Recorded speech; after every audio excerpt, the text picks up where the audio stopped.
Alright, this is it. Welcome to Rattlesnake Canyon. Yes, this is Rattlesnake Canyon, and you're looking at the difficult part here. We're going to jump right to it. We are in the canyon. We skipped over the beginning sandy sections, and we're going to talk about the hard parts of Rattlesnake Canyon. So watch this video if you want to know about the hard parts specifically, because that's what we're going to cover here today. As you see, we're coming up on a rocky section. Now, I am alone, so there really is no we.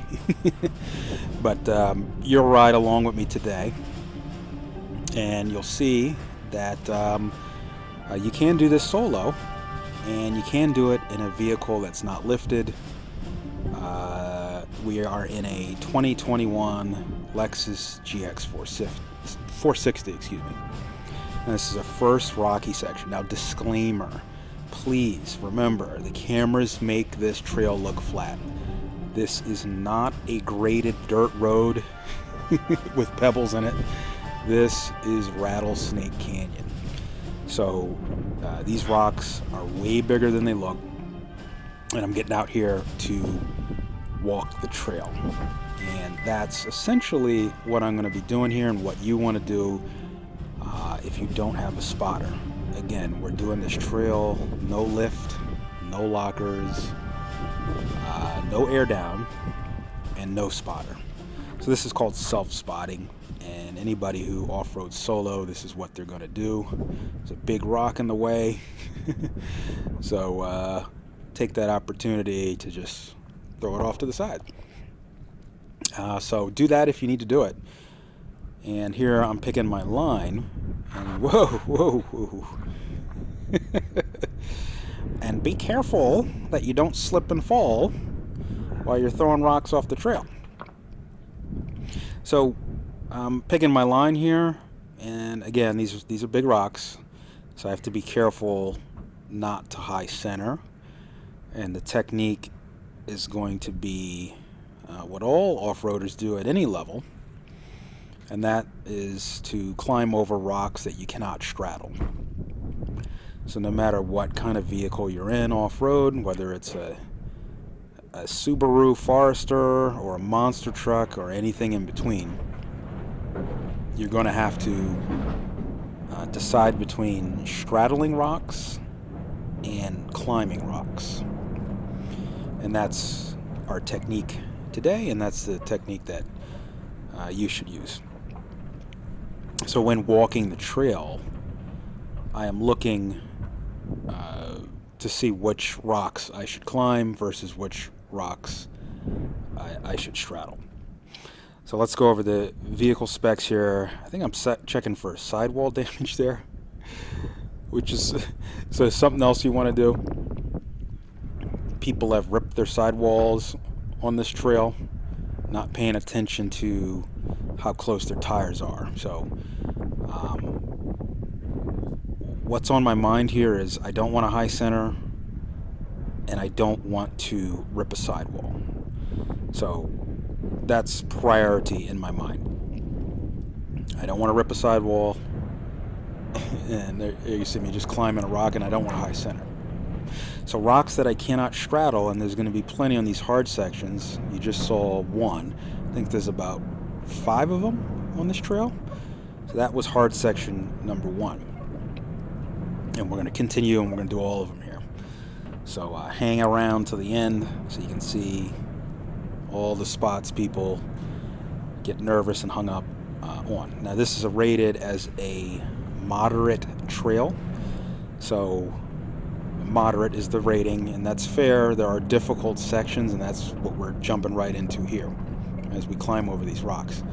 Now, trail ratings, of course, is subjective, but I find the rating of moderate to be accurate for this trail. It's some people rate it as easy, but I don't think that's accurate, because everybody gets worked up on these rocky sections. In addition, as you can see, we're in a canyon, and when the rain flows through this, and we're going to see water here. This trail is notorious for water and rattlesnakes. We'll talk about the rattlesnakes in a second, but you're going to see all sorts of pretty stream-like water flowing through here, and that water makes for basically changes the trail conditions. That's what I'm trying to say. So insofar as the trail rating, you know, a trail rating online might say easy, but in reality, in nature, especially in a canyon like this, the trail rating can change if it simply rains. A flash flood, monsoon, anything can come through here. Hurricane Hillary came through a couple years back, and it'll tear away the trail, and the trail will go from an easy trail to a moderate trail, or a moderate trail to a difficult trail, or a difficult trail to an extreme trail. You get my drift of my rambling here. Don't take the trail rating or difficulty at face value. Nature is dynamic. This is not a place like Moab where it's one big giant rock formation that's permanent. Out here in Southern California or anywhere with these conditions, we're going to have a more dynamic trail conditions, meaning they're going to be dynamic, not static, which means they will change from week to week, month to month, year to year. Now, this may not look, again, like much on camera, but I can assure you these rocks are bigger than they look. If you watch other videos on Rattlesnake Canyon, you will see people getting out, jumping around, doing the Cupid shuffle, doing the Macarena, trying to spot their friends on this trail. And you kind of keep that in your back of your mind, because the camera's on the roof here, so the higher it is, the flatter these rocks look. If you watch other videos at waist level or eye level, you'll get a greater appreciation for how big those rocks are. Bottom line is, on most of the Rattlesnake Canyon videos that you're going to see online, you're going to see a spotter, regardless of what vehicle you're in. And a spotter certainly would help in this situation. But I picked my line. You can see I'm climbing over the rocks. Every time you see the vehicle pop up on a rock, that's on purpose. I'm aiming my tires on the passenger side here up over that big rock, and the back one follows suit. That's the technique that you're going to do here. Now, quick word about rattlesnakes, and then we'll get into rambling about spotters and spotting. It is called Rattlesnake Canyon, so kind of keep that in the back of your mind that it's not really it's not an accident they call this place Rattlesnake Canyon. It got that name for a reason, so before you step out of your vehicle, look down on the ground for rattlesnakes. Now, we skipped the wash section in the beginning of this trail. It's just miles and miles of sandy wash, and it's perfect rattlesnake habitat. You'll see less rattlesnakes in this wet part where all the rocks are. I think I'm checking for sidewall damage there. So I think I heard a sound, and I think it was just a wet rock, like a squeaky sound, but I want to make sure that the sidewall wasn't damaged, because you want to stay on top of any tire issues as they happen. But anyway, rattlesnakes are in the sandy section in the beginning, which is very boring and very washboarded and very tedious. So that's not the fun part. This is the fun part. So you see less rattlesnakes. It's a little more wet here, but still keep that in mind. Respect the name of the trail. Presumably it got that name for a reason. Now, let's go over the vehicle specs real quick before we talk about spotting on this trail. But just to reiterate, it's a GX460, no lift, stock suspension, stock tire size. There's no air down, and of course, there's no spotter. So that is that's the gist of it, and that's basically what the vehicle is. That's how we roll. So there is a cut bumper for more clearance. So the bumper's chopped, and there's skid plates underneath, and they are rock sliders. So I'm going to take the driver's path here. This canyon kind of splits off multiple ways, sometimes. So pick which way you're going to go carefully. And if you're unsure, just stop and walk the trail. It's not a race. You're not in an airplane. You can always stop what you're doing and walk ahead, or stop what you're doing and turn around if you need to. And we'll look at this bushes. You definitely face some pinstriping here, so don't be afraid of pinstriping. So the ground clearance on this Lexus GX 460, I believe, is 8.6 inches. So use that for reference. So the reason for me rambling the vehicle specs of this stock height, stock suspension Lexus GX 460 is to give you sort of a reference point for whatever vehicle that you are going to take down this trail. Now, some people have said you need at least 10 inches of clearance, or 11 inches, or 9 inches, whatever. This is 8.6 inches. So take from that what you will, but we will make it through. But make no mistake, these rocks are bigger and more treacherous than they seem in real life. And you're going to see me walk the trail to pick my line and, again, self-spot myself here when we get up to all these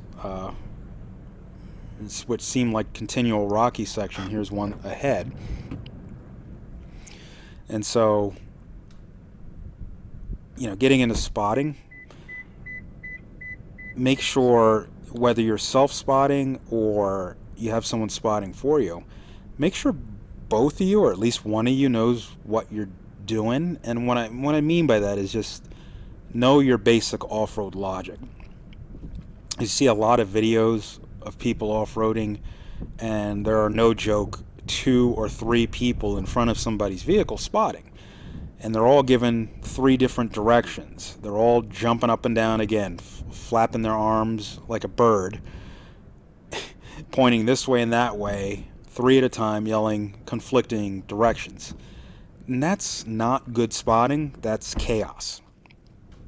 And I don't say that to be mean or be negative in any way. I mean that to say that in the sense that if you want to get better, you got to know your off-road logic. I just walked that trail to say, where am I going to put my tires? I'm going to put my drivers up on that big rock there, boom.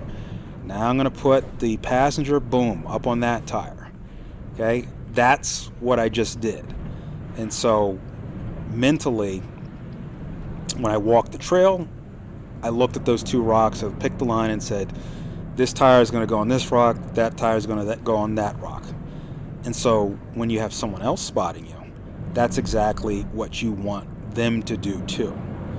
But when I watch a lot of other off-road videos, and of course it's not all of them, there's excellent spotters out there, tons of them, but we do see some videos where the spotters are, for lack of a better word, ignorant to what they're even supposed to be doing. And you want to get a spotter that knows basic off-roading logic, which is, again, you're going to have a choice to either straddle a rock, which means put it through the middle of your 2 tires, your 2 front tires, or you're going to climb over. And so you want a spotter that knows that basic off-roading 101.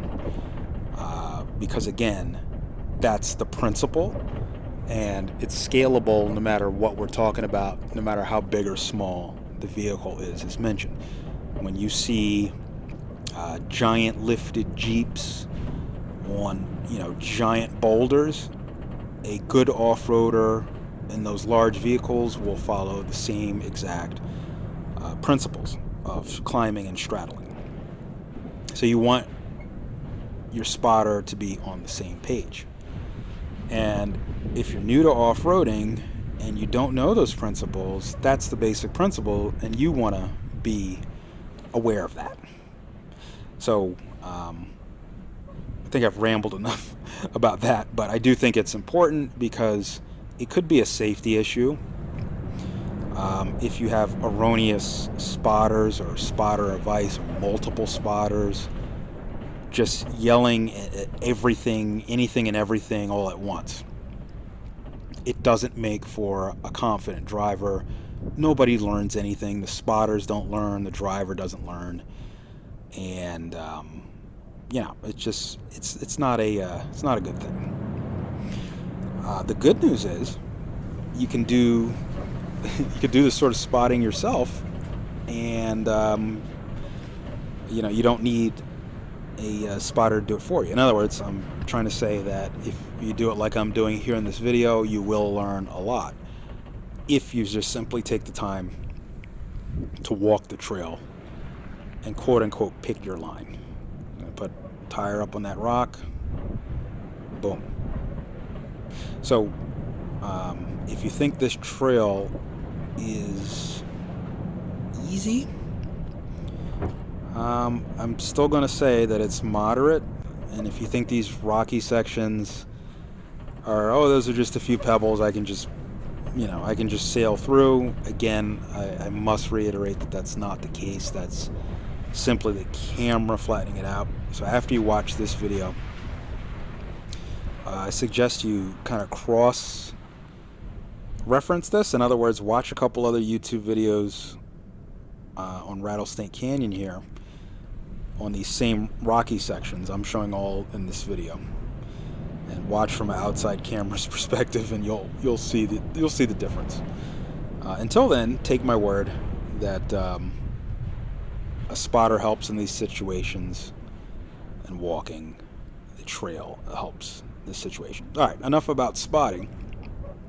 The trail itself is absolutely beautiful, as you can see, and the water part is just awesome. All the splashing. It's kind of full of bugs because of the bugs doing their thing in the water. But it's just beautiful, It's you're looking at it. It's gorgeous. They should call this Desert Willow Trail because you're going to see a ton of those in the beginning, and then they break way to Joshua trees, yucca trees, pinyon pine trees, and regular pine trees. So you got a lot going on here. Excuse me. But it's absolutely gorgeous once you get where we're at here. Now, as far as these rocky sections, I haven't counted, but I believe it's 5 or so, maybe 5 or 6 rocky sections. But you do want to be prepared for them. So this is another tight spot here, and yep, I'm gonna get out and check it out, and pick my line. And so, in real life, this is it's definitely something you want to think about. But a lot of time you get out the car and you realize, oh, it doesn't look so bad. In other words, when you walk out and you walk the trail, you pick your line, you go, oh, that's not so bad. It looked worse when I was down in the car. But I will say that the inverse is also true. So be careful. Sometimes you're in the car and you go, oh, that doesn't look so hard ahead, and you just go ahead and march forward, and then you're caught up. You realize that it was harder than you thought. So it's always a good idea to walk if you have any doubt at all. And if you make a mistake and get hung up, so what? That's just experience. That's how you learn, and you won't do it again because you'll learn from your mistakes. Plus, it's just fun to walk the trail. But again, I know experienced off-roaders will know this, but if you are watching this and you're new to off-roading and you think, do I need a spotting buddy if I want to go off-road? There's a tight spot here between 2 large rocks. Looks like there was a bypass to the left there that I could have took. I don't know. I can't tell. But if you're new to off-roading and you go, do I need a spotter? It always helps if, again, you have a competent spotter and you're both on the same page. But don't think that you absolutely always have to have a spotter. There are, however, cases where you do need a spotter. and it's pretty much out of the question. And that's when you're on a trail where all you are seeing is blue skies. So, excuse me, on a couple black diamond trails that we've taken this GX on, I'm up on a 40 degree hill, and all I see is blue sky. And that's where I draw the line, and you may be different, but that's where most people draw the line. And if you can only see blue skies, that means you cannot see your path or line, as people call it. And if you can't see your path or line, you're essentially driving blind, and meaning you're off-roading blind. And off-roading blind is not good. I'd put it in the same camp as being drunk and off-roading, or drinking and off-roading. So, that's a situation where you're going to want to need a spotter. But if you can see the trail, like this, we can see the trail, but there's big rocks everywhere. Look at that pretty stream. Look at that flowing, that sparkling water. That's what I mean. Like, you get your feet wet on this trail. I think I have water shoes on so they can dry out quick, but whatever.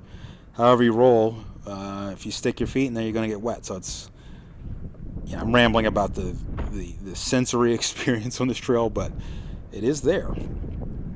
It is beautiful. And when we get to the end of the trail, you're going to see a bunch of Joshua trees. But anyway, picking the line here.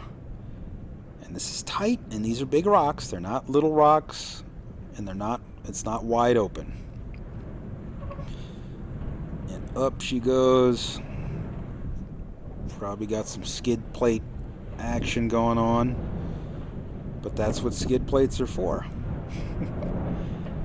And this vehicle comes stock with skid plates, and they're pretty good. They're sheet metal, but they work. The skids on this one are a little bit thicker. I don't know what it is, 1/4 inch, 3/8 inch steel, but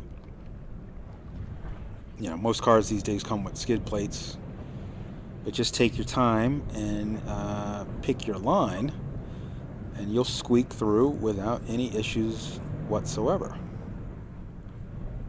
It's easy to get distracted on this trail because of its beauty,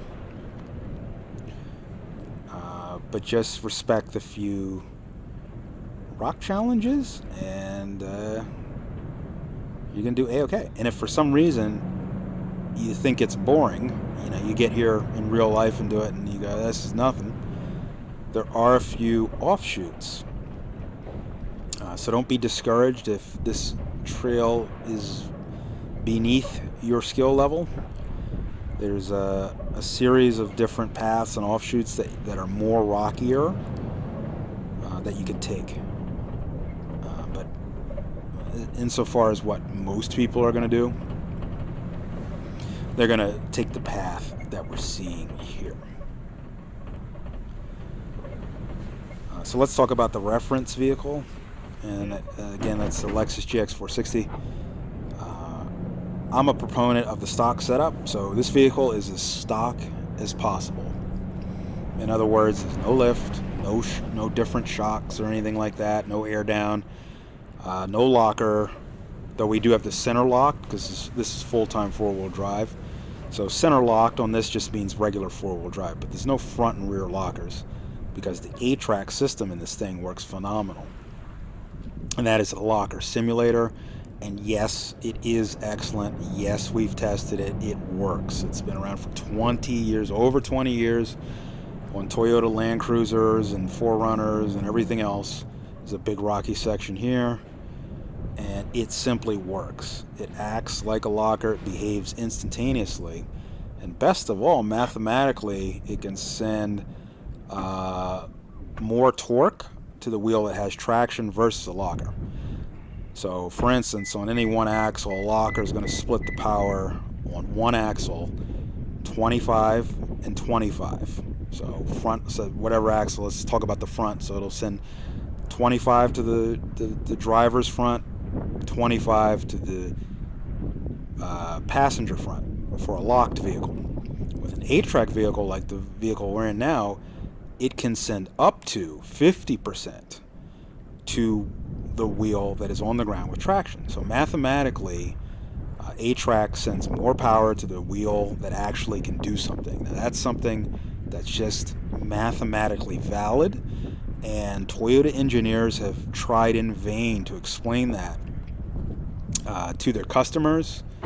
They didn't really try too hard, or we wouldn't be having this chat right now about lockers versus A-track. Okay, here we go over here, and again, there's no lockers. There's just A-track and KDSS, which I'll talk about in a moment, just doing its thing. I think this is one of the hardest ones. The hardest spot here. I don't know. I feel like this is the hardest one that people say this is the hardest rock obstacle on the trail. And again, watch other vehicles or other videos on this spot here, and you're going to see a bunch of jumping up and down with spotting and drama. But the Lexus GX 460 makes it look relatively easy for what it is.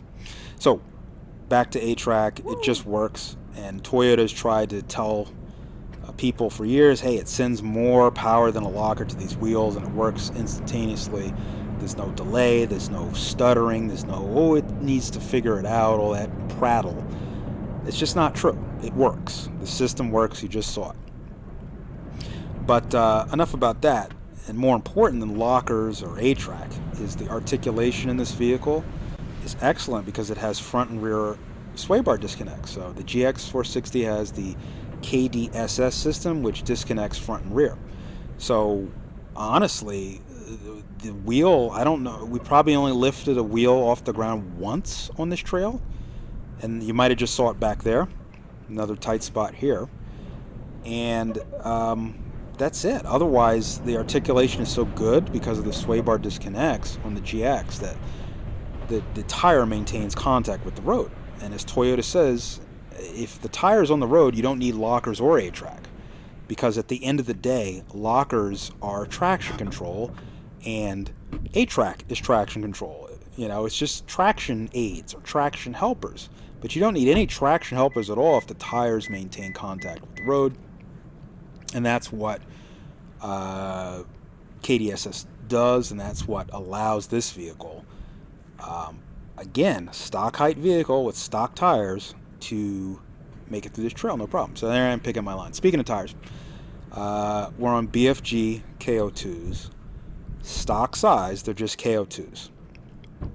And they're not aired down. Why don't we air down?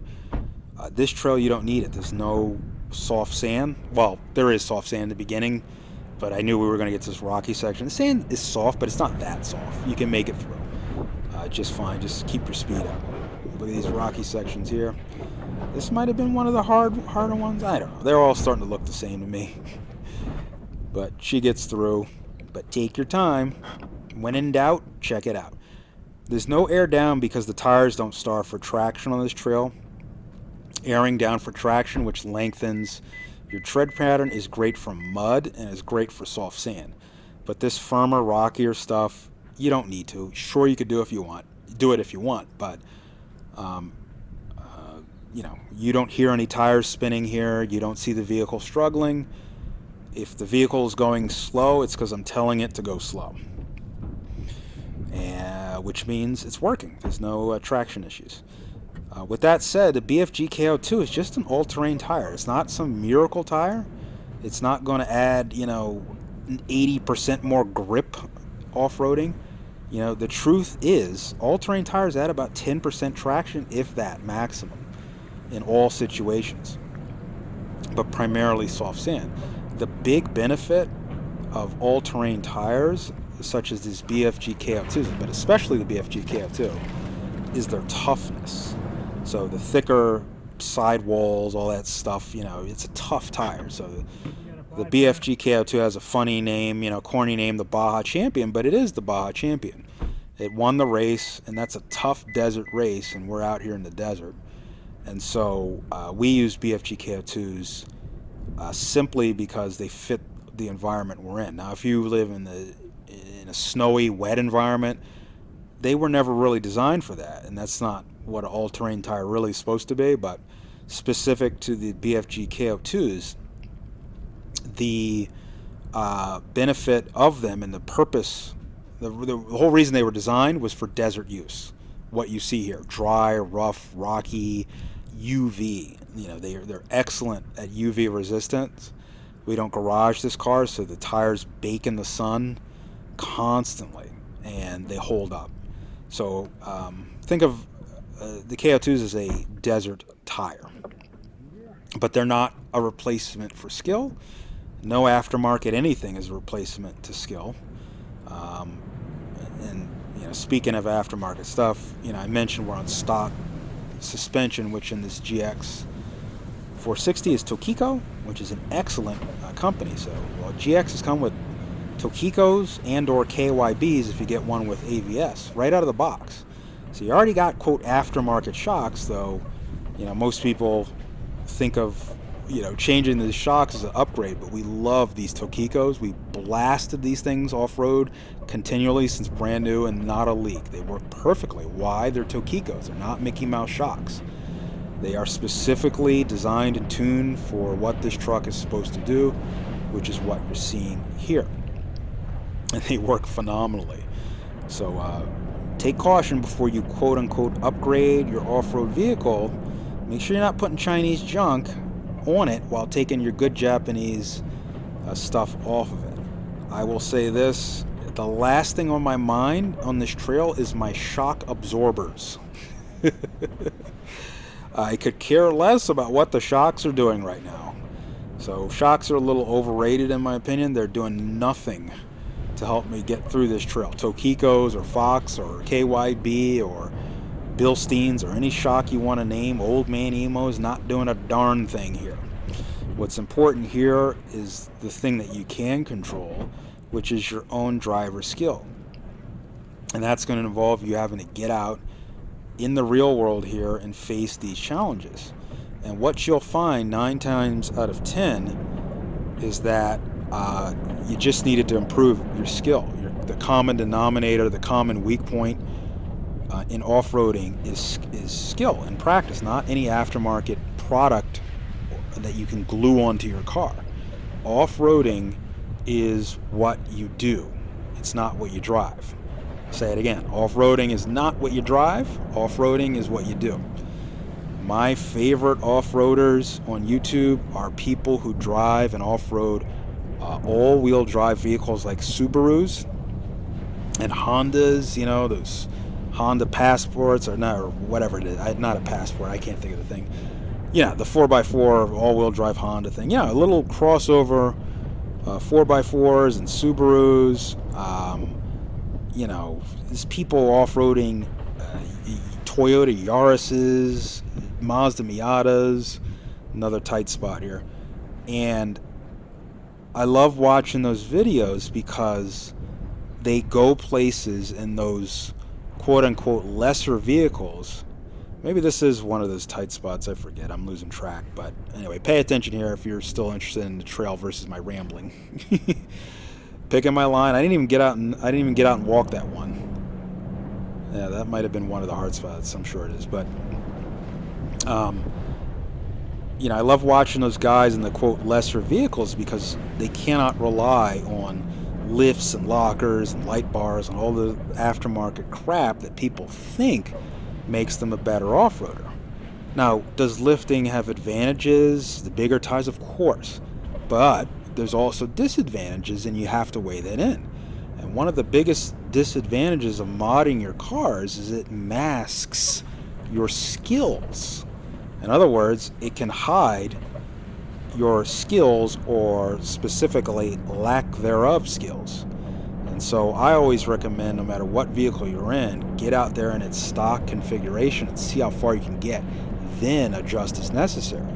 This car is modded, so I'm not anti-mod. The bumper's cut because it's low-hanging plastic.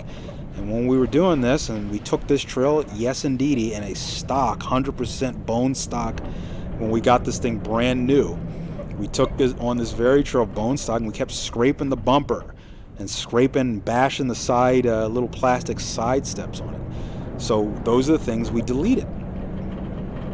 But, as you saw here, lift could have helped get, well, not could have. it would have helped clear some of those rocks that would have helped us straddle it. However, and what I mean by it could have helped is because, yeah, it would help in that situation, but then there's a trade-off on the other end. Because remember, when you lift your vehicle, you're tricking your vehicle into thinking, you're tricking the suspension into thinking it's down in a rut. So you affect the overall center of gravity, stability, blah, blah, blah. You know what I'm saying. It's up on stilts now and it becomes more tippy. How is that thing going to transpose to the rest of your off-roading duties? And what I've found is it's easier to calibrate yourself and build confidence in the stock setup because it is a balancing act. It's so-called suspension geometry. And the engineers have designed it to be in that perfect balance. And again, you can change that, but it's going to come at the expense of something else. And you may realize that the majority of the trails that you like to go on, that it does throw off. If you mod and lift and bigger this and more this and change this and change that, if you're honest with yourself, you end up screwing up more stuff than you end up quote unquote upgrading. These are Land Cruiser Prados. Toyota has been doing this since the 50s with their Toyota Jeep that look just like a Wrangler. You got generational off-road design and engineering into the setup. And what you've watched here today is proof of that, because we made it through all the difficult parts of Rattlesnake Canyon, solo, no lift, no lockers, no light bars, no air down, no spotter, just working respectfully, humbly, diligently, carefully, and patiently on your own driving skill. And those are all things that you can control. Alright, so once you get to this point, you're pretty much at the end of the trail. It does branch off into the Motino Wash at some point. I forget if that's it to my right or if we already passed it. But once you start seeing sand again, you're done. It's just more of the same from here on out, and you're good to go. So get out there, practice off-roading, do off-roading, and get some experience. Off-roading is not what you drive. Off-roading is what you do.